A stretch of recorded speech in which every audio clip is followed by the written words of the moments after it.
wonderful day. Yes, yes. Some great stories were told up here, and we've got another good story coming as well. And it's just so nice to have you all here. My name is Beth, and I've been a part of this conference. This is my third year, and every year it gets better and better. So it's pretty exciting stuff. I did want to give a shout out to Easthampton Media, who's doing our filming today. So because of them, we've got everything documented. Thank you so much. So I get to, the best part of the day, in my opinion, I get to introduce our keynote speaker. Chief Kasper has been with the City of Northampton Police Department since 1998. She began as an officer, worked her way through the ranks, and was appointed as chief in 2015. She is a member of the Western Massachusetts Chiefs of Police Association, where she serves on the executive committee, the Massachusetts Chief of Police Association, the International Association of Chiefs of Police, and the National Association of Women Law Enforcement and Executives. She is also a commissioner with the Massachusetts Police Accreditation Commission. She is a member of the Governor's Task Force on Hate Crimes and is on the Board of Trustees for the Commonwealth Security Trust Fund.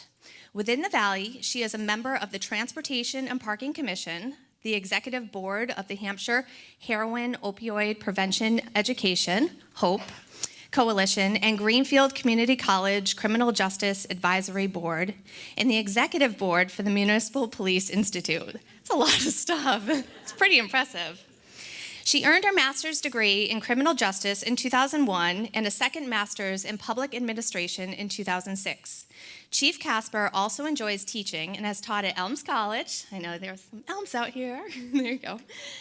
The Roger Williams University Justice System Training and Research Institute, and for the Municipal Police Training Committee. She has given conference presentations on a wide variety of topics, including leadership, office training and health, motivation and morale, and open data. Chief Kasper is also a published author. She has written 3 books in the area of policing and leadership and has written numerous magazine articles. So with all of that, please join me in welcoming Chief Kasper to the microphone. That was exhausting just to listen to. When they ask you to send a bio, you send one, and I always say, feel free to cut out whatever you want. You don't need to include all this. It's a little wordy. But thank you for your diligence in reading the entirety of it. So thank you for having me here today. Thank you for being here and investing in your own professional development. It's such a treat for me to be here with so many women. I don't work with a lot of women, so this is an unfamiliar atmosphere. So I'm going to talk about leadership and I'm going to talk about risk. But I need to tell you something first. I need to tell you where I come from, not my hometown, which is Shelburne Falls. Yeah, all right. That's where I grew up. But I want to tell you about my work environment. So I work in a field that is non-traditional for women. So what is that? What does that mean? Well, the Department of Labor says if there's less than 25% of your workforce that's female, then you're in a non-traditional work environment. So let's look at that. Let's see what that might look like. So I started with some elected positions, just so we can get an idea. I know that state senators are at 26%. We good? Okay. Still pretty close, so we can call it that. And we just got there, so let's not be like, oh, we're over, it's all good. No, we've got work to do there. And they're in descending order, so you can see down here at the bottom. And you know, being in here in Massachusetts, I think we have almost sometimes maybe a false sense of female representation because we have so many women in elected office, or more than some places. Our Attorney General, one of our senators, many, we have our mayor here from Easthampton, right? We see women in leadership positions, especially in the Valley, but even around our state. But countrywide, these numbers are very low. I think, you know, when Hillary Clinton was running for office, there was a lot of attention paid to women in elected positions and the importance of women getting into all sorts. And I don't mean like you have to run for president. I mean school committees, city councilors, however you get involved in your own community. A woman earlier talked about being at the table, you know, whatever that table may be where you want to have influence. So these are some of our elected positions. And then here's some other jobs where you don't see a lot of women. Military, Hollywood directors, firefighters, I put those on there, my kindred folks, CEOs of Fortune 500 companies. We care about these things because these things, Hollywood directors impact images of women, right? This is not like, no, director, whatever. No, you're controlling the narrative on a lot of really important topics. CEOs are in charge of policies and hiring initiatives, recruitment. There's a lot of power here, power and influence. So I have police, that's me, question mark. So what do we think? What percentage? Nationwide? 4. Okay, what do we got? 10? 2? Oh my God. Those are all great guesses. Melissa, do you want to answer? My wife is here, so I feel like I should let her answer because she knows the answer. 12%. That is right. Yes, it's 12%. 12%. So the sad thing about that number is that it's actually gone down a little bit. After the women's movement in the 70s and 80s, more women were getting into non-traditional jobs. Like, we got this, they're getting into stuff. We hit a peak of 14% about, and now we're kind of on a little bit of a downward trend. And I'm like fighting that as best I can because it's really important that women are in this field that I'm in. And then I should say with 12%, I mean, that's nationwide. There are some that have 0%. And then there's Madison, Wisconsin. Right? Yeah? Are you from there? Yeah. Oh my God. Whatever you're doing for women in policing, it's fantastic because 30% of the Madison, Wisconsin Police Department are women. Right? Yeah, that's great. So what is going on in Madison? I don't know if you know what's going on in Madison, but they're doing something incredible to get this really high number, well above the national average, to get women in the door. And actually, organizations are looking at Madison like, what is going on, right? Interestingly, the more women you get into an organization, especially in positions of leadership, the more women want to enter that organization because they see a pathway, right? They're like, oh, they take women, there's a lot of women, there's women in the leadership structure. I want to work at that place, right? If you look at a police department that has one poor woman in there who's like at the bottom doing all the sexual assault investigations, and in my field, that's what happens to women. They get in and kind of get put on this path of domestic violence and sexual assault. Sometimes that's an area of interest that they have, sometimes it's not, but there's still an expectation. So they get in there and kind of get on this path, and they're like all alone in there with no other women. So if you were looking for a job, like I want to be a cop. Is there anyone in here that wants to be a cop? We are hiring. Yes. Hired. We will talk. But you're attracted to agencies, right, where you see yourself. If you're into recruiting, you know that you want to project what you want to attract, right? That's how you recruit. You see posters of recruiting. They have young people on there. Whatever they're looking to attract is what's in their recruiting imagery. That's a little recruiting tip. So that is a number that 12% is not true everywhere. A lot of places have a lot of work to do. So let's talk about police chiefs. What do you think? Melissa, no. So right, police chiefs. The exciting thing about police chiefing right now is that I was just at the NALI conference. That's one of the acronyms you heard at the beginning. It's a National Association of Women Law Enforcement Executives. So it's one of the only times in my field where you go and it's a room like this. Most of the times, I am not in a room like this. So they were celebrating because we just made such great gains. We went from 2% to 3%.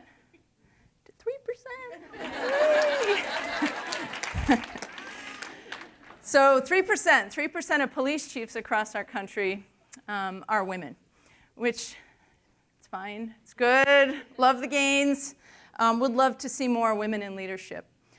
So this is a little bit of my background here, and this is my work environment.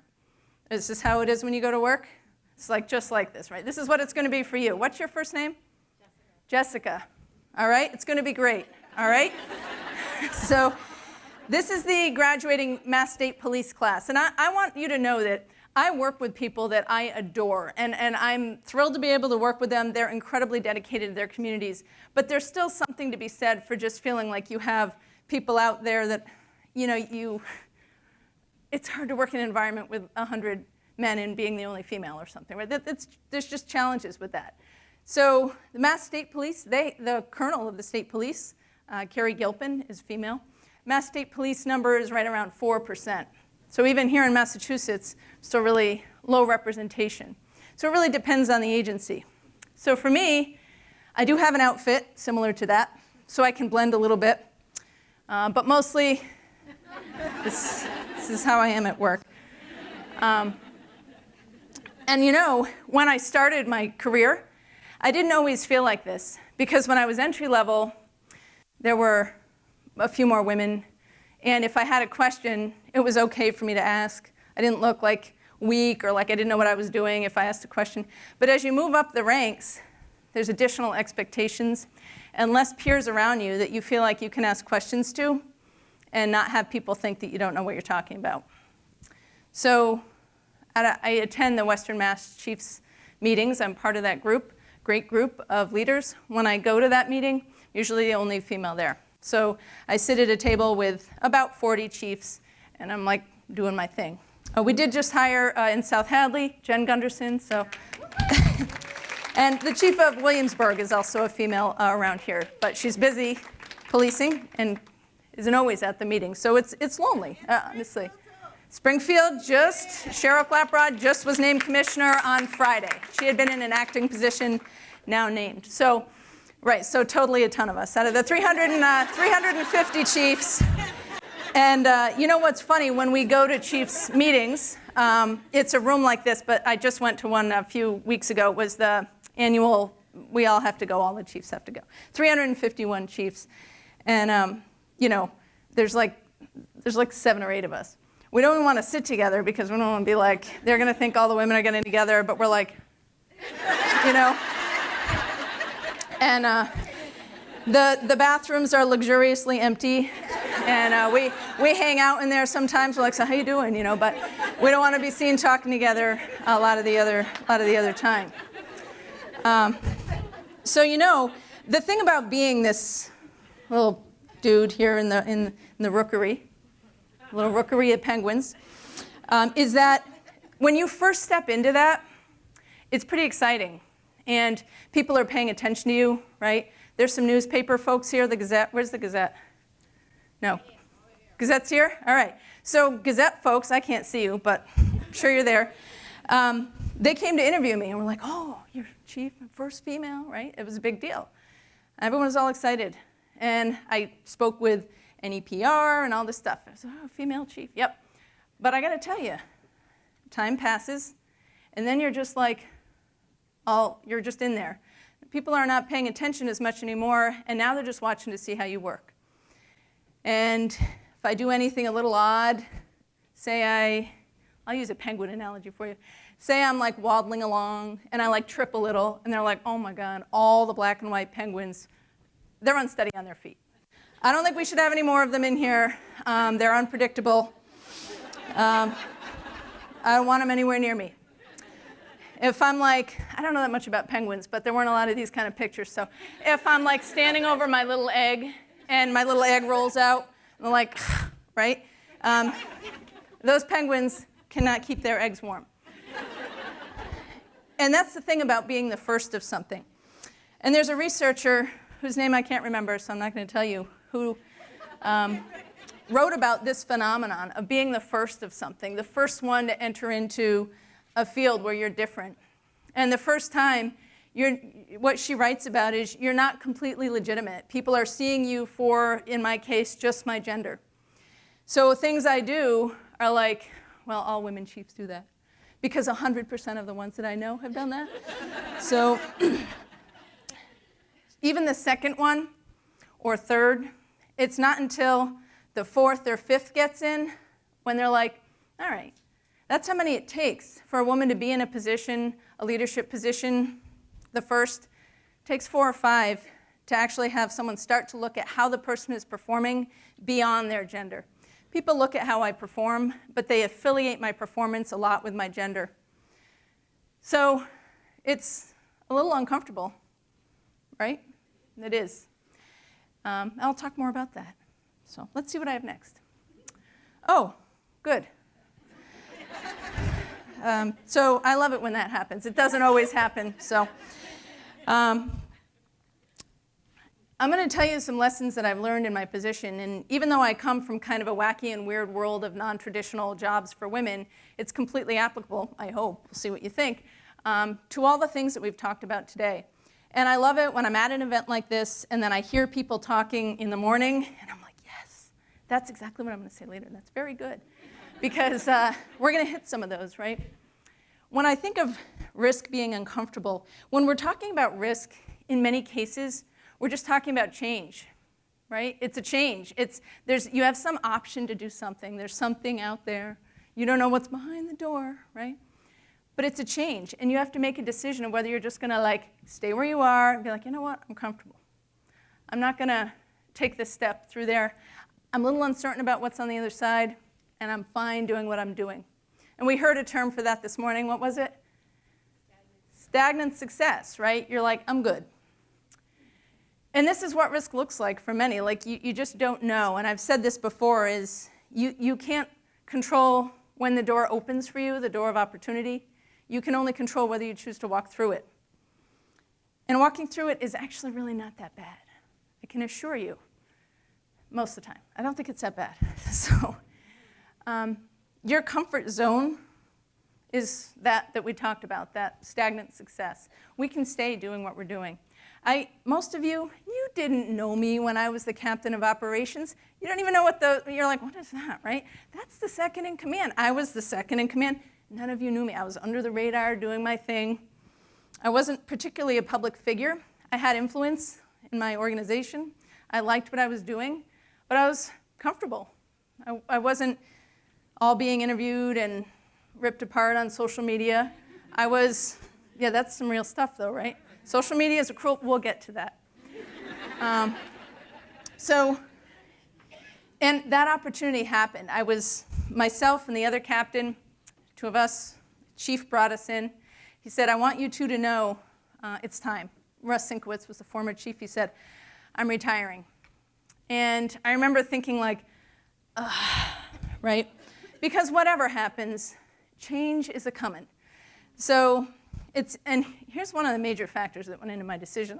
Because what are you going to do? Are you going to run for this or not? So what do I do, right? Oh, I'm going to retire. Okay. So then I go home to my family. I'm like, what do you think?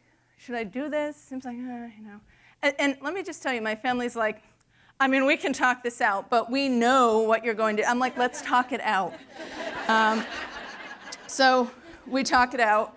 And I'm like writing up my resume Saturday, I think after Friday, after I found out, right? So I decide I'm going to go ahead through with this and, 3 months later, come out the other side, being appointed as the chief of police.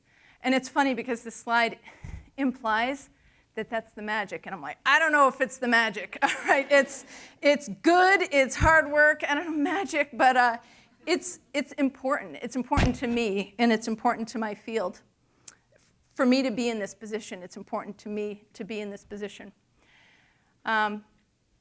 Where is your comfort zone, and how much are you willing to step out of it? Where are you now? And we heard stories this morning of many people who were in their comfort zones and who took that jump, right? Sandra, you're in here somewhere? Yeah? You're working your jobs, right? And what are you going to do? You're going to do it. And happy now on the other end for her, the door was there and it was the lovely green grass and happiness. And if you go through that door and it's not, go through another one. You can make a decision and then make another one. But we can get trapped there. And for those of us, I think this afflicts women a little bit more than men, is worrying. We heard some women this morning talking about worrying about some things. And I do this too. I mean, I have things I worry about, many, many things. Things happening in my community. I worry, honestly, right? I worry about active shooters in my community. I worry about my officers committing suicide. We have a very high suicide right now. We've lost more officers in our country this year to suicide than to people killing us, right? So I worry about that. I worry about the mental health of my staff. When I listened to the story earlier of the woman who lost her husband, and you're in here somewhere, right? Thank you for sharing your story. In a small bit of that story, you heard an officer enter and leave, very briefly for you. So that's our jobs every single day, right? We have to tell people about lost loved ones. We have to help people after they've been the victims of horrible crimes. Children, car accidents. We just see the worst of people sometimes in their very worst moments. We carry that with us, and it weighs on us. So police suicide is something I worry a lot about. These jobs are heavy. The job that I have, I feel a weight on me. I talked to our old chief after he left, and he's like, yeah, the last day when you drive out of that parking lot and you're like, just that you made it out. You did your best, you carried it, and you passed that baton on to someone else. But we all worry. I worry about things in my personal life as a parent, as a partner, as a child, as all those things. But at the end of the day, a lot of things I worry about, they don't happen, right? And it's the same thing with risk. When you're thinking about taking a risk, what's the worst thing that's going to happen? You can think about them. I can think about them. I could fall off this stage, right? It's probably not going to happen. It could, right? But a lot of bad things could have happened today to any of us, right? It could happen for me up here. Hopefully. I still have some time left, but so far, so good. We're okay, right? And when you're making decisions about risk, just remember that. Like, as much as we worry, there's mostly good stuff waiting for you. The great thing about taking risks is that you're always going to learn something. Even if I hadn't gotten the chief's job, it took me a 3-month process to do, like, the city of Northampton, they set basically an obstacle course of hurdles and juggling fire to get this job.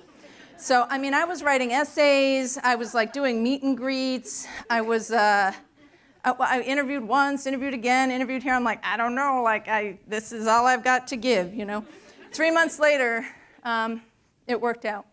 Even if it hadn't, I learned a ton. I learned a ton through the process. I thought about the job, what I wanted. It made me look at my own department differently, at policing differently, at the obstacles we were facing as what was important to me. I knew I was going to be asked that question. What direction do you want to take the department? I hadn't particularly thought about that when I was in that under-the-radar position. I thought about a lot of things. I learned a lot. I met great people. I wouldn't have considered it to be a failure. I would have considered it to be an experience that I had and something that I learned a lot from. So risk-taking is okay. One of the things, I love this lesson because confidence matters as much as competence. I'm going to tell you a brief police story here. I was working one night when I was on patrol, and I got hurt. I was at a call, and I hurt my back. If you've ever had back injuries, I don't know if this looks familiar, you're like, right?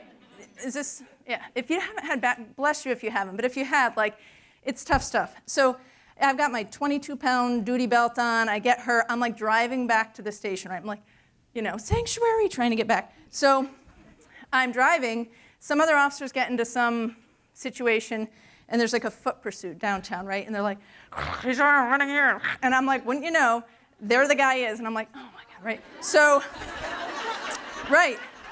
So I drove by him and So I pulled up in front of Florence Savings Bank right on Main Street. And I get out of my car. This is my car. I hold on to my car and I say this, "Don't you make me chase you." Right? And he looks at me and he's like, and I'm like, "Turn around," which he did. And he's doing this, and I'm doing this. Right? That guy doesn't know that yet, so let's not. That was, things happen. Right? Much of what we've heard today, it is about confidence. Confidence is so important. And what we know, one of the differences between men and women, is that men are more likely to overestimate their abilities and performance, and women underestimate both, even though we all perform the same. We do good jobs, and we have strengths and weaknesses, whatever, but we're all pretty much the same. But imagine this. You're going to hire someone to paint your fence. You need your fence painted. You interview someone.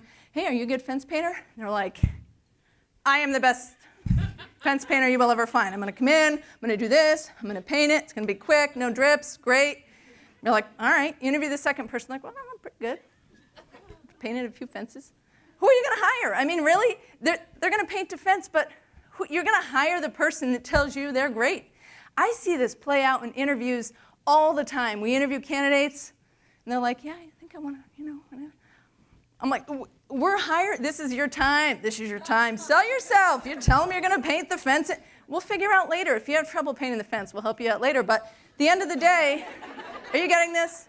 Because if we're going to be interviewing you, right? It's confidence, right? Have confidence. We see it play out again and again, and it is hard to be at that interview table, have 7 other people, and have them be like, she didn't seem very confident. This is a job where you need command presence. You need to come in. I don't see it. I don't want that candidate. And I'm like, listen, women interview a little bit differently. Like, doesn't mean they can't do the job, right? But that is a conversation that occurs, right? Women interview differently. Do you all know that? When you interview people, what do you base your decisions on? I want to look for someone who's ethical, thoughtful, has communication skills. They don't need to come in and tell me they're great, right? They just need to tell me they're going to be committed to my agency. They're interested in the field. They care about people. They're willing to learn. Those are the characteristics I want. Because I've hired people who have told me they're great. They are not great. So I know what's important to me when I'm interviewing people, right? I'm looking for core characteristics. But we have to be realistic about the interview table. Whether it be for promotion or a new job, this is where it's at. That you have to sell yourself, and women are not great at this. Just generally, the way that we're brought up is saying that we're great. I'm great. All right,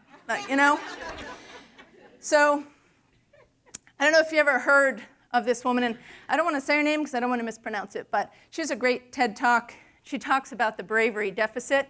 And that's one of her quotes that I love. And the differences in how we're raising our children is that we raise our girls to be perfect and our boys to be brave. And bravery is rewarded, right? You can look at lots of examples in political elections or whatever you want about people who have a lot of experience and have worked really hard and have accomplished things versus people who are just like, yeah, I'm going to do a great job. And that person may get elected. I'm not thinking of anyone in particular. I'm just saying in general. Right? Confidence is rewarded. Confidence is rewarded. You see it play out in politics all the time. And this is killing us. Oh, what happened there? Oh, things have happened. All right. There we go. Okay. This is killing us because this commitment to perfection makes you feel like you don't want to try for things because God forbid you try for something and you're not perfect, right? You try for something and on the other side you stumble a little bit and you're like, oh my God, that was embarrassing. What are people going to think? But that is holding us back. That is holding us back. And there are many hurdles that women face, without a doubt. But the ones that we have control over, we want to recognize those and know when we can do something differently. So don't worry about it. I make mistakes. It happens. And one of my things I've learned is, whatever. I made a mistake. I'm doing the very best that I can, and I'm leading with a strong moral compass, what I believe in. And I will make mistakes. There's too much room for error in leadership. In my job particularly, there are landmines all over for me. I can say a wrong word, I can do this, that. There's a lot of room for that, but I'm doing my best, right? And we just have to be able to accept that. Our best includes mistakes sometimes. Oh, I love this. So it's the Battle of Logan Airport. I don't know if you're familiar with that, but that'll become relevant. So see, if you were you know what that's from, right? You guys, the memes, it's a whole new world. I love it. The internet is essentially horrible except for memes. But so this professor in Berkeley hands out this paper with a whole bunch of famous people and battles and things on it. Hey, can you fill this out and just check next to the ones you know of, you've heard of. People take it, all right, check it off, right? So there's a bunch of fake ones on there, right? So some people, they check off those other boxes. Like, oh yeah, I've heard of the Battle of Logan Airport. Yeah, yeah, right? So at the end of the semester, they ask the class, hey class, who do you think stands out here? Who's prominent? Who are your natural leaders within? And who do you think they pick? It's all those people perfectly paired up who were like, yeah, I know all this stuff. The people who picked fakes on the 100 list, the people who said they knew things that they didn't know, those were deemed to be the natural leaders in the class. What does that say to us, right? Like, we think that what matters is having to know everything. And I mean, having to know everything is pretty good, right? But in our weird world that we've set up, that's not getting us to the top. You know, knowing everything and waiting until you know everything before you move, it's not getting us there. What's getting us there is pretending that we've heard of the Battle of Logan Airport. So, you know, obviously, it's not about lying. It's just about being confident and being like, you know what, I may not know a few things, but I'll get it when I get there. So the thing to have confidence is just your abilities to do whatever you're going to do, right? Lesson number 3, Calvin and Hobbes, classic. Embrace failure. It's okay, you know. I have had some public failures. I've been, again, in your newspaper, not to call you guys out, but totally covered in the newspaper. Any public figure, right? We have a few public figures in here. You're going to be in the news, you know, and the news is going to write about you however they see fit. And sometimes you take a risk. I've taken risks in my own community about things that I really believe and I think are really important, that are in the best interest of public safety or in the best interest of something else, and it doesn't go over well. That's okay. You know, my job is not to cater to everyone and to do everything everyone wants. My job is what my job is. It's the safety of my community. And there are hard conversations that we're having right now. But I'm all right with having, I don't love it, but I'm all right with having a public situation and kind of flopping, because I can assure you my best learning in my job has been from those experiences. I can think back on things I could have done differently, or what did I learn, why did that happen? It has made me better at my job. When I began my job, those things may have hurt a little more. They don't hurt me now, because I'm like, you know what? I made my decision based on my own moral compass, what I believe is right, and if there's pushback from that, that's okay. That's what my job is. So, you know, you have to be willing to fail in order to succeed. I played softball in high school, and I missed a lot when I started, right? Swing and miss, right? But then I got good because I missed a whole bunch, right? And then I got good to play, and then I played and I loved it and it was rewarding, and that's it. I mean, how do you think we all get good at anything, right? You're all good at whatever you're good at. How did you get good? You did some things wrong, you made some mistakes, and that's it. That's okay. All right? We're not perfect when we start things. There's a great TEDx talk that I really liked, and it's about this gentleman who's terrified of rejection. So he decides, you know what I'm going to do? He did some Googling. Again, the internet leads you down that road, but this is what the internet told him to do. You need to be desensitized. So set yourself up for 100 days of failing and rejection. Yay, right? Okay. So he comes up with these 100 kind of crazy ideas. And he's going to do one every day, and he's going to... So the first day, he's in his apartment building, and he walks up to the security guard in there. His heart's like boom, boom, boom, boom, boom, boom, boom, right? He walks up, hey, can I borrow $100? And the guy's like, no. And he's like, oh my God. And then he just runs away. He's like terrified. And, you know, another day he's got a flower in a pot, and he knocks on a door. Hey, do you mind if I plant this in your yard? Right? He's in a restaurant, and he walks up and asks for a burger refill. You know how you get a soda refill? It's like, can I have a burger refill?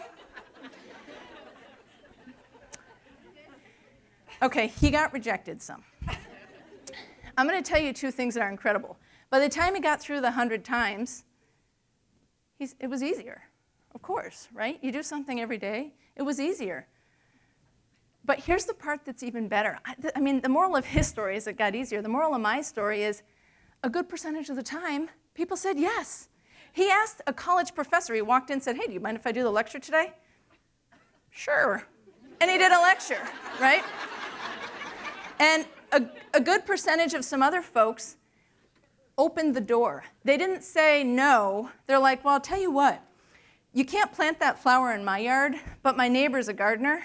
So why don't you go knock on her door and see if you can plant it there? And he did. So how many times have you thought about like asking for a raise or a promotion or something you want, whatever it is you want? I mean, you don't know what's going to happen, but like even if seems crazy, sometimes you get a maybe, sometimes you get a yes. But if you don't ask, that's that, right? So how do you look at failure? When you fail, it's fun to take the internet and just put in a word and see what pictures they give you.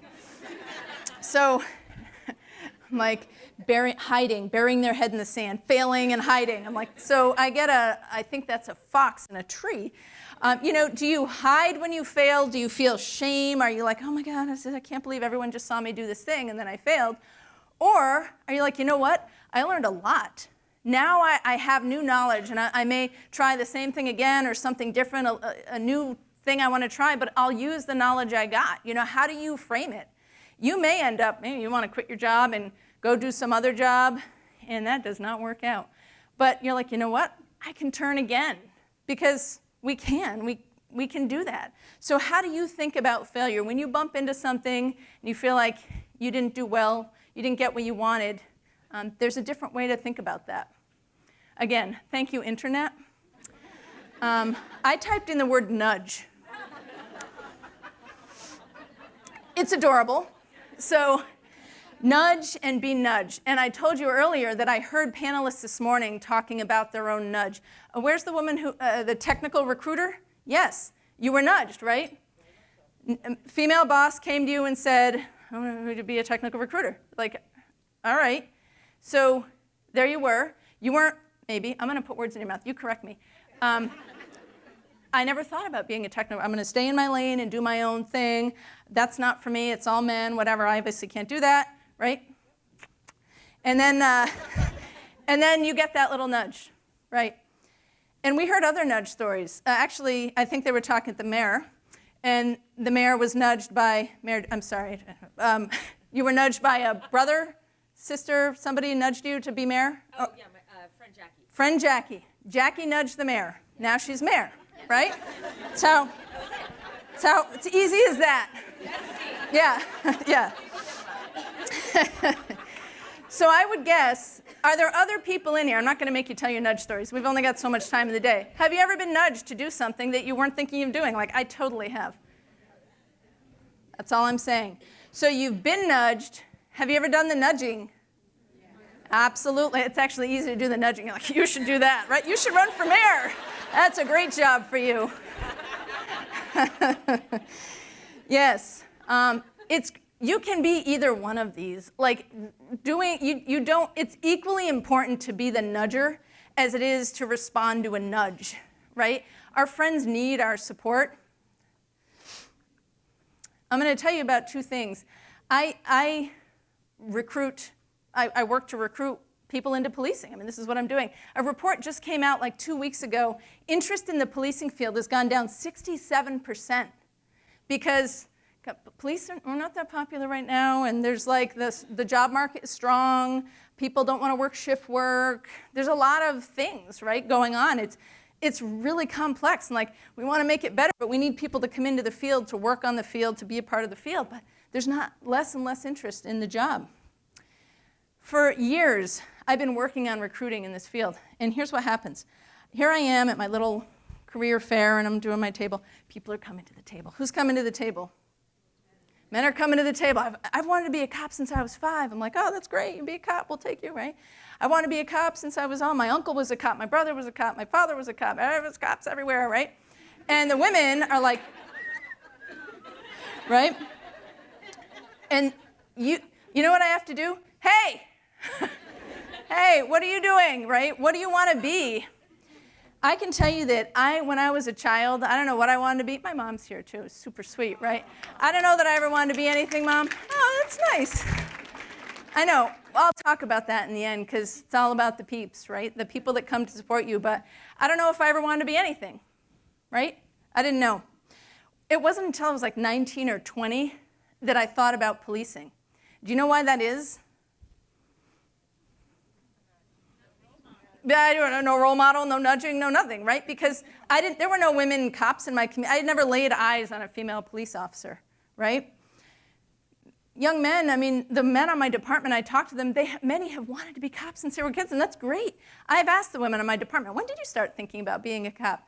19, 24, 26, right? That is a dramatic difference. What's going on? Like, we need to get women into non-traditional fields, but like that seed isn't even offered to them. It's not being planted young. So I know that to recruit women, I gotta go get them, right? And I don't just have to walk up to someone and say, hey, have you ever thought about being a police officer? Because what answer might I get? Go ahead, you can guess. What do you think I get? Do you want to be a cop? Have you ever thought about it? No. All right. Someone might be like, oh, I never even considered that. I never thought about it. And I'm like, well, what's the job like? Because I'm not very fast, or I don't know if I can drive around like that, or whatever. I'm like, okay. So the job is really different than that, but I get it. You've seen television, so I understand. I have gotten more emails or questions from young women who are like, hey, can we get together and do you mind if I come to your office? Will you tell me about the job? Or can we get together and have a cup of tea? I'm a tea drinker. And will you just tell me about the job? They approach with caution because it's something different.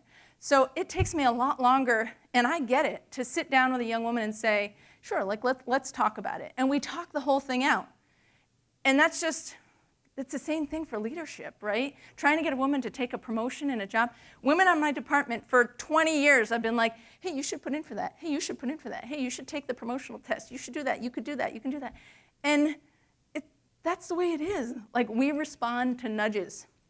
TEDx was in Easthampton. I know it's coming back again. I love TED Talks, right? It's about my attention span.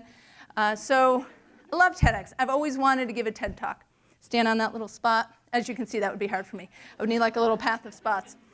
But it was coming to Easthampton last year. It was here in December.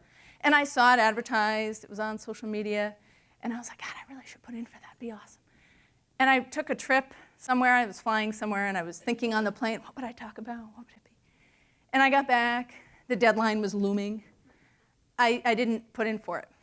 So 2 days before the deadline, I get a phone call. This woman I don't know if she's here. And she said, hey, I've heard of you. Have you ever thought about giving a TED Talk? And I'm like, oh my God, I totally have. And she's like, oh. And I'm like, I have like 50 ideas. I'm like, what do you think? Do you want to help me narrow it down? So I talked to her. She was lovely. And I submitted an application. And it's a long application. And I'm like, I'm doing it. And I put it in.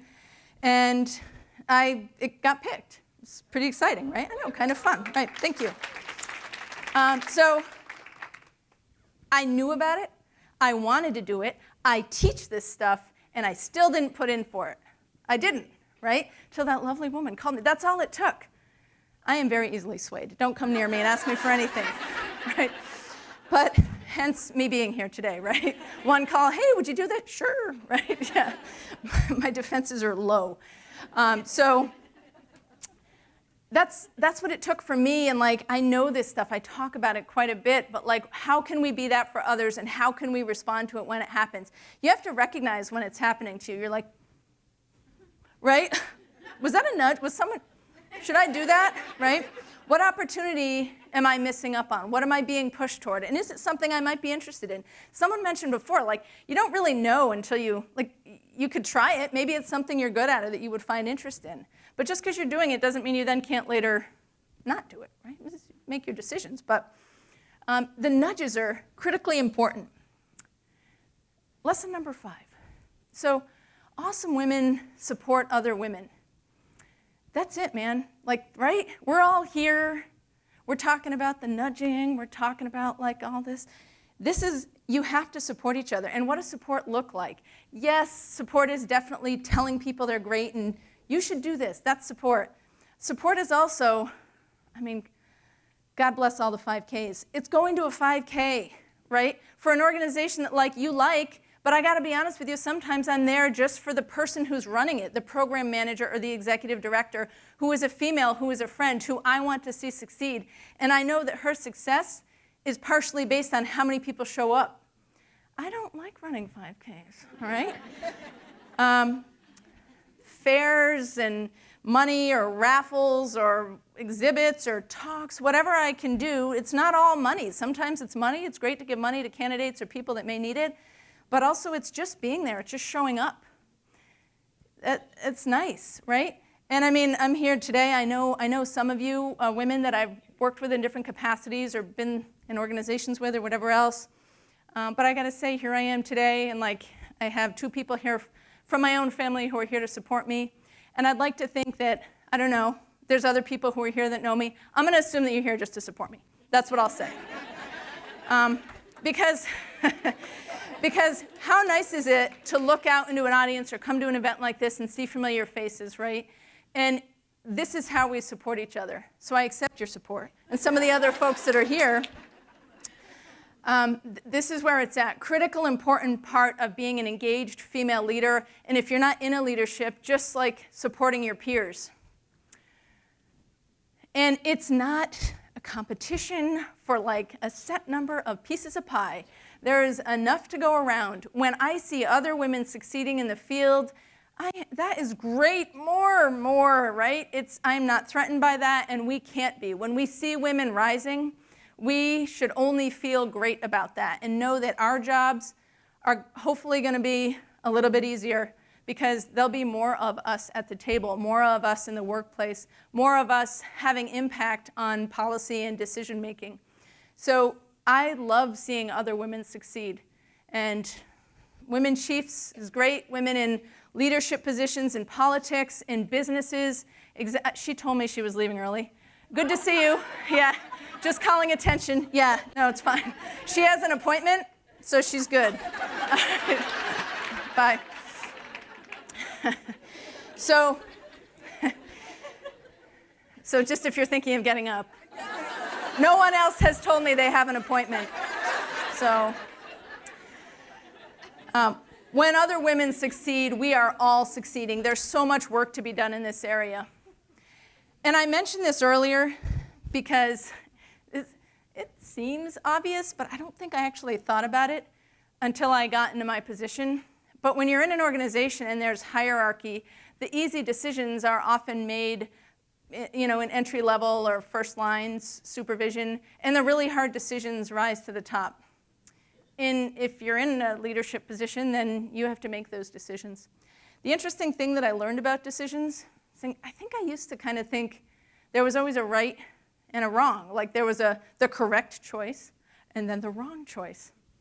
But that is not true, particularly at our levels. There's different choices. They all have advantages and disadvantages. When you make decisions in these roles, there's going to be pushback from someone. I can't think of a decision that I've made where everyone's like, that is 1,000% correct, and everyone agrees, right? Those decisions are few and far between, especially in my type of organization. And I'm all right with that. You have to recognize that you're going to be weighing different options and situations, and you're going to make the best decision that you can. And when you make those decisions, and then you enter the horrible, dark world of social media, you're going to be faced with these things. I don't know what happened to our world. I do, but I'm not going to say. But the internet has turned into a different place when it comes to public figures and even non-public figures. Just the way that we talk about each other online is so cruel. And I respectfully disagree with folks all the time, no problem on disagreeing with policy decisions or other decisions, but I never that doesn't mean I think that person is, deserving of cruelty. So when I first got this job, this impacted me more. And I'm like, this kind of rots. I don't want all these people think I suck. That's unfortunate. And it was hard. You don't want to feel that way. You want to feel like you're doing the right thing. But there are not right decisions. I mean, there's decisions you can make based on the facts that you have, and there are going to be people who disagree. That's okay. That's okay. Because we talked earlier about who repeated it. Like, we don't let other people we don't know, if we wouldn't trust their advice, why should I care about what they think, right? I mean, I trust the input of my people that I know and like, and who will give me constructive criticism if they think I've done something wrong. But other people's opinions are their opinions. And of course, in most cases, and this has been a lesson for me in how I look at other leaders, most of the things that are out there on social media or in the news are half the story. It's always half the story. And when I see other leaders called out in media, like, oh, they did this terrible thing, obviously there's more to the story. You know that, right? So I'm much more sympathetic to other leaders who I see going through tough times and understanding that there's always more to it, And that helps me, I think, in support of others. I went through a particularly difficult something or other. I'm sure, whatever it was in the paper and you all read it. Because when I'm going through a tough time, you can tell by reading the news. And this lovely other woman leader in our community, who I had only met a few times, sent me a card. It was like the sweetest thing ever. It was like 2 lines. It was just like, hey, I know you're going through a tough time. You're doing a great job. Keep your head up or whatever. And that was it. And I'm like, this is the best card ever, And I've reread it. I have it. I saved it because it's a lesson not only in the fact that she's right. Times do pass, but also the importance of supporting each other in that way. When we talk about what it is to support others, that's such a kind and brief gesture, but something that was really impactful. So care about the people that care about you, and unfortunately just have to kind of let other stuff go. Well, that's fine. What this says is, this says, claim your accomplishments and your work as your own. We have trouble doing that, and we have trouble being like, yeah, I did this really great thing. This is what I did. What we often say is, well, me and my team and we all work together, which is true. Teams do help together, but there's nothing wrong with being like, I did this. That's it. We have trouble doing that. And again, I mentioned earlier in interviews, interviews is where it's at. You need to claim your accomplishments in there. I have interviewed young women who come in, and they're asked in the group, what have you done? And they miss half the stuff. I did this in one of my own promotional interviews, and a captain was like, don't you want to say this thing that you did? I'm like, oh, yes, I do. It is hard for it's hard for women to sell themselves in that way. But when you're going in for promotion, for interview, for salary, whatever it is, claim what's yours. I'm sure you've done great things, and you did it, say it, and don't feel bad about saying it or feel like you're not supposed to claim your accomplishments. I know we're getting close here. This is the Women in Leadership Institute. All these police officers from all over the world get together and talk about women in leadership. It's great. The question is asked, how did you get to where you are? And you know what they say? They say, I had a really good boss, and he put a good word in for me and helped me along. Or, you know what, it was super lucky. There was a bunch of retirements, and it just worked out that I moved in there. No. You know why you're in there? Because you're really good at your job, and there was an opening, and someone was lucky enough to be able to promote you because you deserved it. But even at this event, and these people were heads of this, that, and the other, way high up in things.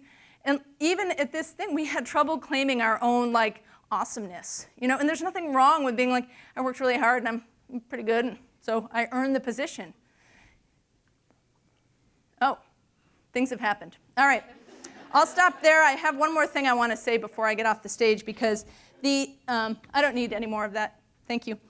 One of the things I wanted to tell you is one of the themes today is what is your success? How do you define your success? I've done a lot at NPD that I'm really proud of. Using the lesson that I just had, I'll tell you, I implemented the DART program, which is a post-overdose response program. We're working on changing the stigma of addiction. I had our department join the One Mind campaign to help us better deal with mental health, make sure that everyone's trained, have a good policy. I've done a ton. Outside of that kind of stuff, the stuff that you might read about, inside the house, right, inside the department, I'm in the process of changing all of our policies to not have gender in them. When I got on the job, every policy said he. It was just one of those things to remind me that I didn't belong there. And now, all of our policies, no gender. Yeah, thanks. Yeah. And I sit at the table, I'm at those chiefs meetings, I'm impacting lots of different decisions and policies. One of the things I'm proudest of, so I'm going to tell you this, when I got hired by the Northampton Police Department in 1998, I was the 12th woman ever hired since 1884.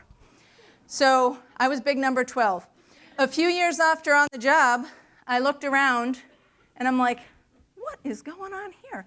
There were 4 of us, 4 women, and there were 8 people named Michael. So that's a 2-to-1 Michael to female ratio. And there were a lot of other men, too. We have 65 officers. There were only 4 women out of those 65. In the 5 years that I've been in a position where I've impacted hiring, we've hired 11 women.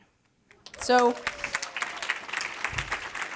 and that's not just me impacting everybody and saying, you'll hire her. That's changing policy, changing stigma, having an impact on the interview process to help people understand how female candidates look when they interview. They may look a little different. It's been my pleasure to chat with you. I know I'm over a little bit, so thank you for your understanding. I very much appreciate it. And thank you all for having me. It's been a pleasure.